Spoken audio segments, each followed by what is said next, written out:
Hello বন্ধুরা, কেমন আছো তোমরা সবাই? তো আজকে আমি তোমাদের সাথে শেয়ার করব কিভাবে বাঙালি বিয়েতে শ্রী বানাতে হয়। তো আমরা অনেকেই জানি না যে এই শ্রী কিভাবে বানানো হয়। তো চলো আজকে সেটাই তোমাদেরকে দেখাবো। তো আমাদের একটা বিয়ে বাড়ি ছিল, সেখানে আমাকে ওরা বলেছিল তাদের বিয়ের জন্য শ্রী বানিয়ে দিতে হবে। তো সেটাই আমি বানাচ্ছিলাম, তো ভাবলাম তোমাদের সাথেও শেয়ার করি। ফার্স্টে কিছু পাকা কলা আমি নিয়েছি। তো এখানে পাকা কলা আমরা ব্যবহার করছি কারণ পাকা কলাতে বেশ আঠালো ভাব হয়, যার জন্য আমরা যে চালের গুঁড়োটা ব্যবহার করব সেটা একটু চটচটে ভাব হয়ে যাবে, যার জন্য জিনিসটা বেশ ভালো হবে আর একসাথে আটকে থাকবে। এই কলাগুলোকে ভালো করে চটকে নিতে হবে একদম মিহিভাবে, যাতে কোনো ডালা ডালা ভাব না থাকে। তারপর এই কলা চটকানো হয়ে গেলে আমি এখানে চালের গুঁড়ো নিয়েছি। চালের গুঁড়োটা দিয়ে আমি আস্তে আস্তে মাখাতে থাকবো। তারপরে অল্প অল্প করে জল দিয়ে এখানে আমি ভালোভাবে এইটাকে বানিয়ে একটা ডো মতো তৈরি করে নেব। যেমনটা আমরা রুটি বা লুচি করার সময় ময়দা বেলি, আটা বেলি, ঠিক সেইভাবেই আমাদেরকে এই জিনিসটা তৈরি করে নিতে হবে। এটাকে তৈরি করে নেওয়ার পরে আমি কয়েকটা ভাগে ভাগ করে নিয়েছি, কারণ এটা যেহেতু কালার হবে, তো সেই জন্য আমি অল্প অল্প করে পোর্শন করে কিছু কিছু করে কালার মেশাবো। তো ফার্স্টে একটা ডো নিয়ে সেটাতে আমি লাল রং দিয়ে সেটা ভালো করে আমি মিশিয়ে নিলাম। তো এখানে আমি ফেব্রিক কালার প্লাস আলতা ইউজ করেছি। তো দিয়ে আমি যে কালারটা চেয়েছিলাম ঠিক সেই কালারটাই পেয়েছি। দিয়ে ভালো করে এটাকে ডলে ডলে মাখিয়ে নিতে হবে, যাতে পুরো এটা মসৃণ প্লেন হয়ে যায়। এইটা করতে হবে কারণ চালের গুঁড়ো অনেক সময় খুব তাড়াতাড়ি ক্র্যাক হয়ে যাওয়ার সম্ভাবনা থাকে, তাই ফেটে না যাওয়ার জন্য এটা আমাদেরকে করতে হবে। তারপরে আমি এখানে হলুদ গুঁড়ো নিয়েছি, যেটা দিয়ে আমি হলুদ রং করব। তো এখানে চাইলে তোমরা ফেব্রিক কালারও ইউজ করতে পারো, কিন্তু আমার এখানে মনে হলো হলুদ গুঁড়োটা ইউজ করলে আরও ভালো কালার পাবো। তো ওই জন্য আমি এখানে হলুদ গুঁড়োটা ইউজ করে নিয়েছি। দিয়ে আমি একটা হলুদেরও ডো মতো বানিয়ে নিলাম। এটা কিন্তু ভালো করে মথে মথে তোমাদেরকে মাখতে হবে, যাতে কিনা এটা সফট হয়ে যায়। একটু শক্ত থাকলেই কিন্তু তাড়াতাড়ি ফাটল ধরবে। তারপরে আমি নীল রং বানিয়ে নেবো। এখানে আমি নীল রঙের ডো বানানোর জন্য আমি এখানে উজালা ইউজ করেছিলাম, তার সাথে একটু ফেব্রিক কালারও ইউজ করেছি। এটা যেহেতু বিয়েবাড়ি পারপাসে আমি বানাচ্ছিলাম, তাই এখানে কিন্তু সব আমি নতুন জিনিস দিয়েই বানিয়েছি, কোনোটা ব্যবহার করা জিনিস দিয়ে আমি এখানে বানাইনি, আর বানানো উচিতও নয়। এখানে দেখো খুব সুন্দর একটা নীল কালার চলে এসেছে। তারপরে আমি এখানে সবুজ ডোটা বানানোর জন্য সবুজ ফেব্রিক কালার ইউজ করছি। এখানে শুধু সবুজ ফেব্রিক কালার দিয়ে আমি এখানে ডোটা বানিয়ে নেব।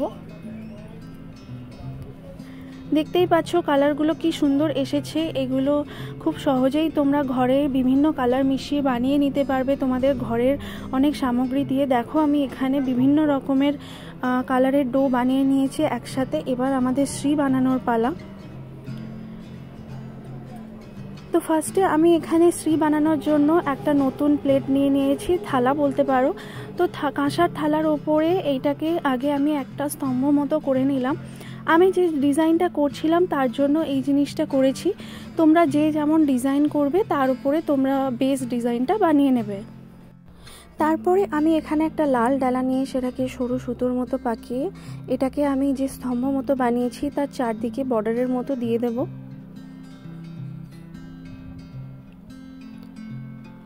এটাকে দিয়ে সুন্দর মাপ করে আমি কেটে নেব। তার জন্য তোমরা এখানে একটা চাকুর ব্যবহার করতে পারো। ছুরি দিয়ে আমি এখানে সব মাপগুলো করে কেটে নিয়েছি। তারপর মাঝখানের দিকটা আমি একটা হলুদ বর্ডার দিয়েছি। তোমরা চাইলে এখানে তোমাদের পছন্দ মতো কালার ব্যবহার করতে পারো। আমি আমার পছন্দের মতো কালার এখানে ব্যবহার করছিলাম। তার উপরে আবার একটা লাল রঙের বর্ডার দিয়ে দিয়েছি। এখানে তোমরা নীল চাইলে দিতে পারো, সবুজ কালার চাইলে দিতে পারো, সেটা সম্পূর্ণ তোমাদের পছন্দের ওপর। তারপরে দেখো আমি এখানে ছোট ছোট করে দড়ির মতো করে সবুজ রঙের ডোগুলো কেটে সেটাকে আমি এখানে জিগজ্যাগ ভাবে দিয়ে দেব।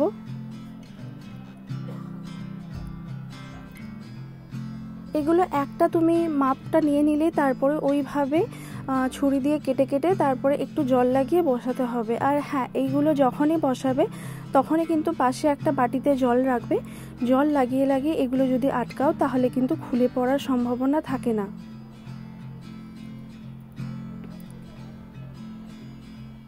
এইটা করতে একটু সময় লেগেছে আমার, এগুলো একটু সময় সাপেক্ষ কাজ আর ধৈর্য ধরে করতে হয়।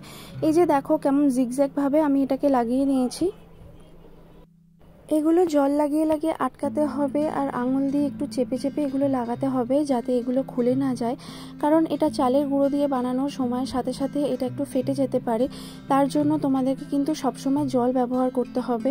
তারপর দেখো মাঝখানে যে গ্যাপটা ছিল সেখানেও আমি নীল রং দিয়ে একটুখানি জিগজ্যাগ মতো ভাবেই একটা প্যাটার্ন বানিয়ে নিলাম। তোমরা তোমাদের পছন্দ মতো প্যাটার্ন বানিয়ে নিতে পারো। তারপরে দেখো এই ছবিটাতে দেখতে পাবে যে কেমন পাতা ডিজাইন করে নিয়েছি। উপরে আমি একটা ফুল বানিয়ে নিয়েছিলাম, ঠিক সেমভাবে ক্লে দিয়ে পাতা পাতা মতো করে সেগুলো একসাথে জুড়ে আমি একটা কাঠি দিয়ে আটকে দিয়েছি। তারপরে দেখো নিচেও আমি ফ্লাওয়ার প্যাটার্ন মতো করেছি আর দেখতেই পাচ্ছ কত সুন্দর এই ডিজাইনটা এসেছে। তারপরে যেটা করতে হবে, এটাকে কিন্তু তেল দিয়ে ভিজিয়ে রাখতে হবে। তো এখানে সর্ষের তেল দিয়ে এটাকে ভিজিয়ে রাখা হচ্ছে, পরের দিন এটা বিয়ে বাড়িতে লাগবে। তো কেমন হয়েছে তোমরা অবশ্যই আমাকে কমেন্ট করে জানিও। তোমরা চাইলে এর থেকে আরও ভালো ডিজাইন তোমরা বানিয়ে নিতে পারবে, তো সেটা সম্পূর্ণ তোমাদের ক্রিয়েটিভিটির ওপরে। তো কেমন লাগলো আমাকে অবশ্যই কমেন্ট করে জানিও। আর তোমরা যদি আরও অন্য কিছু নিয়ে ভিডিও দেখতে চাও সেটাও আমাকে অবশ্যই কমেন্ট করে জানিও, আমি চেষ্টা করব তোমাদের অনুরোধ রাখার। তো দেখা হবে আবার পরের ভিডিওতে। সবাই ভালো থেকো, সুস্থ থেকো।